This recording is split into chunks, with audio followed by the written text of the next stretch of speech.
ਸਲਾਮੁਅਲੈਕਮ। ਤੁਸੀਂ ਮੇਰਾ ਚੈਨਲ ਵੇਖ ਰਹੇ ਹੋ ਹੱਡ ਬੀਤੀ ਜੱਗ ਬੀਤੀ।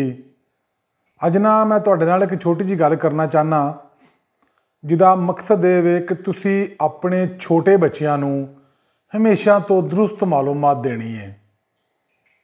ਉਹ ਤੁਹਾਨੂੰ ਕੁਝ ਵੀ ਪੁੱਛਣ, ਤੁਹਾਡੇ ਨਾਲ ਕੋਈ ਵੀ ਗੱਲਬਾਤ ਕਰਨ, ਤੁਸੀਂ ਉਹਨਾਂ ਨੂੰ ਉਹ ਗੱਲ ਦੱਸਣੀ ਹੈ ਜਿਹੜੀ ਸੱਚਾਈ 'ਤੇ ਮਬਨੀ ਹੋਵੇ, ਜਿਹਨੂੰ ਉਮਰ ਦੇ ਕਿਸੇ ਹਿੱਸੇ 'ਚ ਵੀ ਉਹ ਪਰਖਣ ਤੇ ਉਹਨਾਂ ਨੂੰ ਸੱਚੀ ਲੱਗੇ। ਹੋਇਆ ਇੰਝ ਕਿ ਮੈਂ ਨਾ ਈਦ 'ਤੇ ਮਿਲਣ ਗਿਆ ਆਪਣੇ ਰਿਸ਼ਤੇਦਾਰਾਂ ਨੂੰ। ਮੇਰੀ ਭਾਣਜੀ ਅਦਨ ਫਾਤਮਾ ਬਹੁਤ ਛੋਟੀ ਹੈ, ਸਕੂਲ ਜਾਣ ਦੀ ਉਮਰ ਨਹੀਂ ਉਹਦੀ, ਅਤੇ ਮੇਰੇ ਨਾਲ ਖੇਡ ਰਹੀ ਅਤੇ ਮੈਨੂੰ ਕਹਿੰਦੀ ਹੈ, ਮਾਮੂ ਮੈਂ ਤੁਹਾਨੂੰ ਇੱਕ ਗੱਲ ਸੁਣਾਵਾਂ। ਮੈਂ ਕਿਹਾ ਸੁਣਾਓ। ਕਹਿੰਦੀ ਇਹ ਇੱਕ ਬਾਪ ਅਤੇ ਇੱਕ ਉਹਦਾ ਬੇਟਾ, ਉਹ ਤਿੰਨਾਂ ਨਹਿਰ ਦੇ ਕਿਨਾਰੇ ਫਿਰ ਰਹੇ ਸਨ ਅਤੇ ਬੇਟਾ ਬਾਪ ਨੂੰ ਪੁੱਛਦਾ ਇਹ ਪਾਣੀ ਕਿੱਥੇ ਜਾਂਦਾ ਹੈ। ਉਹਨੇ ਕਿਹਾ ਜਿਹੜੇ ਸਾਡੇ ਘਰ ਉੱਤੇ ਟੈਂਕੀ ਲੱਗੀ ਹੈ ਨਾ, ਇਹ ਉੱਥੇ ਜਾਂਦਾ ਪਾਣੀ। ਉਹਨੇ ਕੀ ਕੀਤਾ ਕਿ ਆਪਣੇ ਬਾਪ ਨੂੰ ਨਹਿਰ 'ਚ ਧੱਕਾ ਦਿੱਤਾ ਅਤੇ ਦੌੜਦਾ ਹੋਇਆ ਘਰ ਆਇਆ ਅਤੇ ਆਪਣੀ ਮਾਂ ਨੂੰ ਕਹਿੰਦਾ ਟੂਟੀ ਖੋਲ੍ਹੋ ਟੂਟੀ। ਉਹਨੇ ਕਿਹਾ ਕਿਉਂ? ਉਹਨੇ ਕਿਹਾ ਅੱਬਾ ਜੀ ਆਉਣਗੇ ਇੱਥੋਂ ਦੀ। ਅਤੇ ਮੈਂ ਨਾ ਬੜਾ ਪਰੇਸ਼ਾਨ ਹੋਇਆ।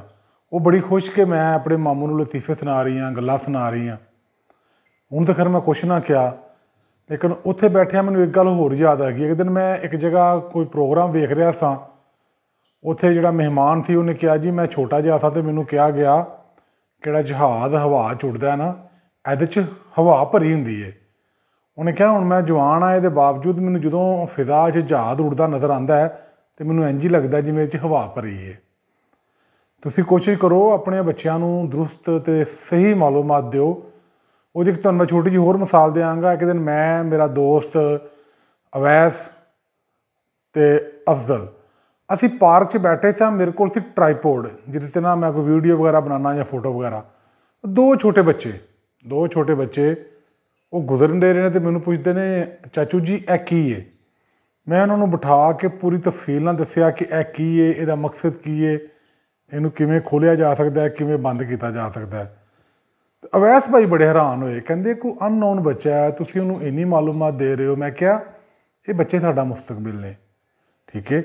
ਸਾਨੂੰ ਚਾਹੀਦਾ ਅਗਰ ਇਹਨਾਂ ਕੁਝ ਪੁੱਛਿਆ ਸਾਡੇ ਕੋਲ, ਜਿੰਨਾ ਕੁ ਸਾਨੂੰ ਇਲਮ ਹੈ ਇਹਨਾਂ ਨੂੰ ਦੱਸਿਆ ਜਾਏ। ਮੇਰਾ ਤੁਹਾਡੇ ਨਾਲ ਸਿਰਫ ਗੱਲ ਕਰਨ ਦਾ ਇਹੀ ਮਕਸਦ ਹੈ ਕਿ ਖੁਦਾ ਰਾ ਆਪਣੇ ਬੱਚਿਆਂ ਨੂੰ ਦਰੁਸਤ ਮਾਲੂਮਾਤ ਦਿਓ।